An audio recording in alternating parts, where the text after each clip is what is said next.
Je pense déjà que tu dois te préparer à un concours parce que ce n'est pas un exercice totalement naturel, hein. C'est rien d'évident, de spontané. Alors c'est vrai que les concours sont conçus par une séquence écrite et une séquence orale. Les deux ont leur importance, qu'il faut bien spécifier. L'écrit, c'est la base objective du dossier. C'est ce qu'on est, ce qu'on a écrit avec un peu de recul, de maturité. C'est descriptif, c'est ce qu'on est, c'est ce qu'on fait et c'est ce vers où on va. L'oral a une fonction différente. Il est plus d'abord d'une représentation instantanée, c'est le savoir-être qui s'exprime, c'est la capacité réflexive de répondre à une question, de réfléchir, de la retourner. C'est un sentiment de personnalité aussi qui va émerger, soit de repli sur soi ou d'ouverture vers les autres, suivant qu'on emploie le je ou le vous. C'est l'expression d'un dynamisme, c'est tout ça.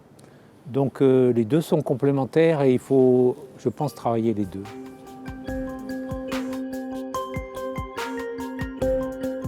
Donc on peut commencer par le dossier écrit, hein. Donc l'écrit, ça prend du temps. Donc la première suggestion qu'on peut faire, c'est de ne pas faire des dossiers bâclés à la dernière minute. On a souvent des candidats, j'ai pas eu le temps, j'ai pas eu les dates limites, etc. Donc c'est quelque chose qui se travaille. Donc comme tout écrit, on peut commencer par faire un plan, récapituler les idées principales, et puis ensuite commencer à écrire, le laisser reposer, le reprendre, bref, ainsi de suite, jusqu'à un dossier élaboré, complet, hein, qui traduit finalement l'ensemble de ce qu'on est, de ce qu'on fait, et de façon soignée. Alors, soignée, ça peut aller jusqu'à pas de faute d'orthographe, une ponctuation claire, une structuration des phrases correcte. Les jurys sont quand même sensibles à ça. Voilà. Après, il y a quelques autres conseils un peu plus précis. Souvent, je suggère de vraiment mettre dans chaque partie spécifique ce qui convient. Les missions, par exemple, les activités, par exemple, ou les compétences ou autre chose. Donc, en gros, la règle, ça serait ne pas faire de répétition ou de broderie autour des mêmes choses, dire les choses une seule fois, mais à leur bonne place. Voilà. De façon, là encore, que le jury qui a beaucoup de dossiers s'y retrouve et s'y repère facilement. Une autre caractéristique générale ou une autre suggestion serait de se méfier de ce que j'appelle les mots valises. C'est-à-dire les mots passe-partout. Je gère, je pilote, je participe. Oui, tout le monde gère, tout le monde pilote, tout le monde participe. L'important, c'est de préciser, de spécifier un peu comment. Par exemple, je gère quoi au juste? Je gère une équipe, cette équipe elle est faite de combien de personnes? Qu'est-ce que ça veut dire gérer? Ça veut dire j'organise les plannings, ou je les réunis une fois par semaine, ou je gère un laboratoire, je m'occupe des commandes, je m'occupe de l'assurance qualité, je m'occupe un certain nombre de l'accueil des stagiaires. Bref, il faut mettre du contenu, je pense, dans les choses, et pas simplement mettre des mots trop flous. Voilà. Et puis le dernier conseil que j'aurais, si je peux me permettre un conseil, c'est ne pas inonder le dossier de précisions techniques relatives au métier. Pour une raison simple, c'est que les jurys ne sont pas faits de spécialistes, ou au mieux vous aurez un spécialiste de votre discipline, de votre compétence, de votre métier. Mais si vous êtes gestionnaire d'un laboratoire de biochimie, technicien sériste, vous travaillez dans l'information scientifique et technique ou la documentation, évidemment, vous n'aurez pas ce panel de compétences. Donc, il faut bien identifier qui on est, ce qu'on fait, l'exprimer en termes simples, mais sans inonder de mots techniques, de logiciels, de références, de techniques analytiques particulières, qui finalement ne vont pas aider à éclairer le dossier pour un jury qui veut surtout savoir ce que sont les gens et ce qu'ils font, plutôt que tel ou tel projet précis ou telle activité très fine. Voilà ce que je peux dire sur la partie écrite, au moins sur sa forme.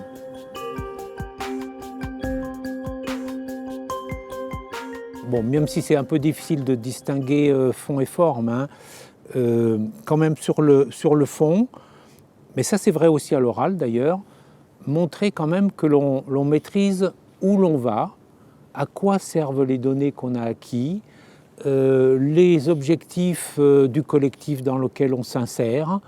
Bref, si on est dans une unité particulière, quelles sont les grandes missions et grandes activités de cette communauté. Si on a une activité expérimentale ou documentaire ou de gestion, pourquoi on fait les choses, à qui on rencontre. Voilà, bref, montrer qu'on se situe dans un collectif et qu'on a une idée de la mission qu'on remplit et du chemin ou de l'étape dans laquelle on est et dans quel chemin finalement cette étape se situe, de façon plus globale. Très important aussi à l'écrit comme à l'oral, je pense. Je l'ai déjà un peu cité tout à l'heure, mais pas simplement dire ce qu'on fait, mais comment on le fait. Vous faites une chose, vous faites une vidéo, vous faites un documentaire, vous faites une expérience, il y a 1000 façons de la faire.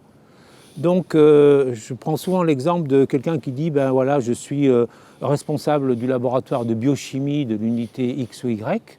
Il dit simplement ça, bon, c'est un titre finalement, et puis le jury va deviner ou va devoir imaginer ce qu'il fait. Et puis l'autre candidat qui dit je suis le responsable du laboratoire de biochimie, j'accueille les stagiaires qui arrivent tous les mois, je suis aussi responsable de la prévention dans ce laboratoire, je gère l'ensemble des commandes à l'aide d'un logiciel que j'ai mis au point ou que j'ai récupéré du laboratoire voisin, je rencontre régulièrement aux responsables de projet de l'avancée de leurs travaux, etc. Donc tout de suite, là, le jury, il n'a pas besoin de se fatiguer, il comprend finalement la nature et le périmètre des activités. À titre personnel, mais je pense que c'est apprécié par les jurys, il y a 2 recommandations qu'on peut faire aussi sur l'écrit, et c'est souvent prévu, et aussi sur l'oral. La première, c'est de mettre en valeur la formation permanente, le recours qu'on a. Pourquoi ? Parce qu'un candidat qui a recours de façon régulière à la formation permanente, c'est un candidat qui investit du temps, c'est un candidat qui investit de l'énergie, c'est un candidat ou une candidate qui tient à se mettre à jour en termes de compétences. Et donc ça, c'est important. Et la deuxième suggestion, c'est de mettre en évidence aussi des activités transversales, à orientation collective, ce qu'on fait pour le bien commun, le bien général, dans son équipe, dans son unité, dans son centre, dans son département. Donc ça peut être avoir des responsabilités en termes de communication, en termes de prévention, d'assurance qualité, de choses comme ça. Parce que là aussi, c'est souvent interprété par le jury comme quelqu'un qui a le goût des autres quelque part et le sens du collectif. Et donc c'est quelque chose qui est appréciable, je pense, et qui est apprécié.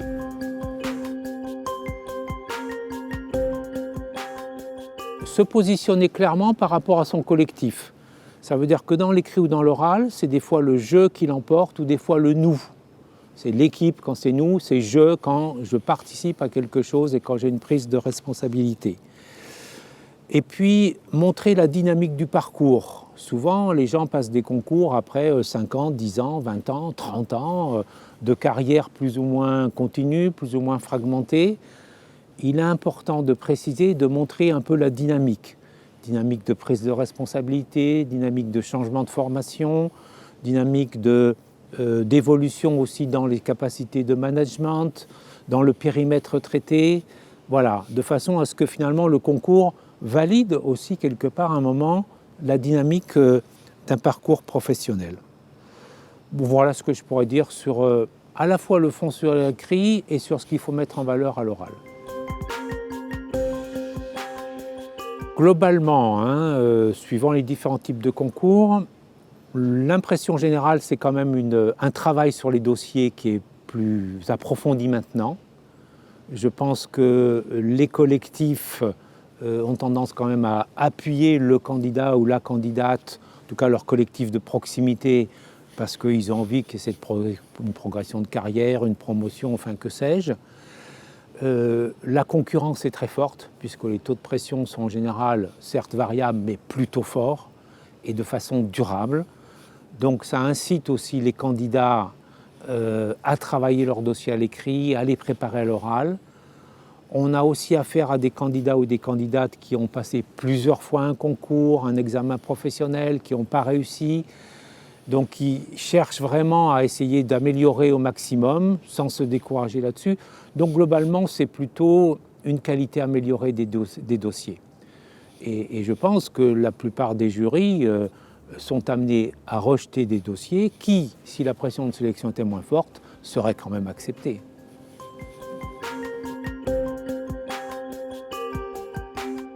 Alors les derniers conseils, je dirais, bon, d'abord vérifier qu'on est bien situé et bien un bon candidat, entre guillemets, pour un concours donné.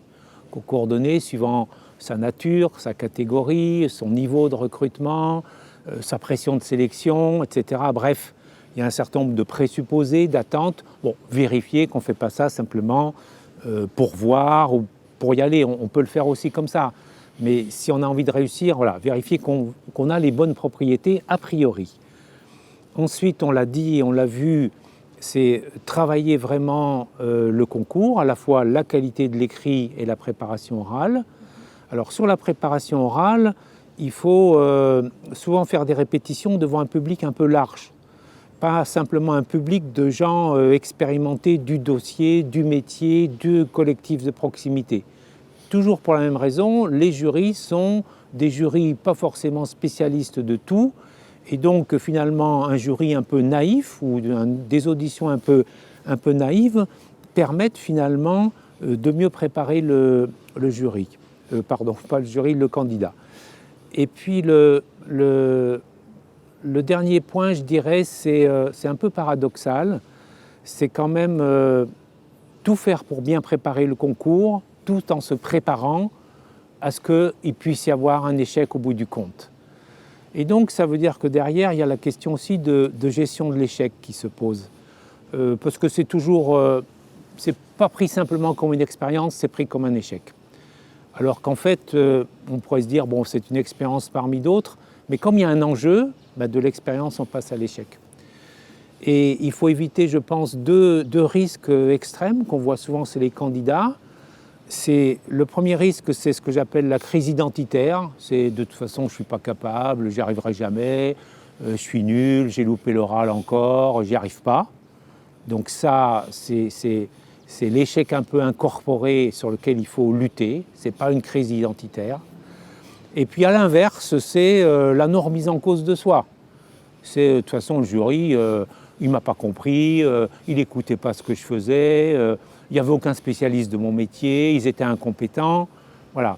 Donc entre les deux, il y a une espèce de dosage à faire, remise en cause de soi, remise en cause partielle certes du jury qui est toujours imparfait, et puis reprise d'énergie finalement pour essayer de mieux se préparer à la prochaine occasion, quoi. Voilà ce que je peux dire là-dessus. Merci beaucoup. Merci.